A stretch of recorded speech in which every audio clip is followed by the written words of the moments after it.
Bisa nggak kita menyembunyikan amal soleh kita seperti kita menyembunyikan aib kita? Kalau demikian itu kita sudah ikhlas. Tapi kalau kita sudah merasa kita sudah ikhlas, kata seorang alim ulama di dalam kitab Tazkiyatun Nafs, Syekh Ahmad Farid, beliau mengatakan, man yara ikhlasuhu ikhlas faqad yahtaju ikhlasuhu ilal ikhlas. Kalau ada orang yang merasa dirinya sudah ikhlas, itu ikhlasnya masih butuh ikhlas lagi, artinya belum ikhlas. Demikian, artinya kita betul-betul meski ada amalan yang meski kita bisa banggakan di hadapan Allah Azza wa Jalla, karena kita nggak tahu dengan amalan mana Allah Subhanahu wa taala menuntun kita ke dalam surganya.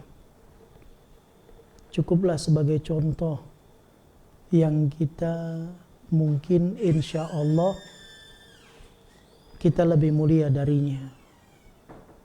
Tatkala seorang pelacur, dia jual dirinya, kemudian hanya karena seekor anjing yang dia selamatkan dari rasa haus, Allah masukkan dia ke dalam surga.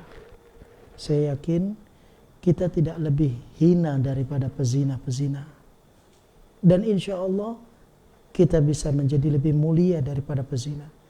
Tapi ingat, ketika kita tidak masuk ke dalam surga, kemudian pezina itu masuk surga, wallahi kita lebih hina daripada pezina itu.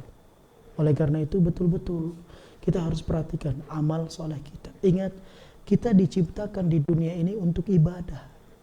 Ibadah betul sulit, tapi masih ada yang lebih sulit daripada ibadah. Apa?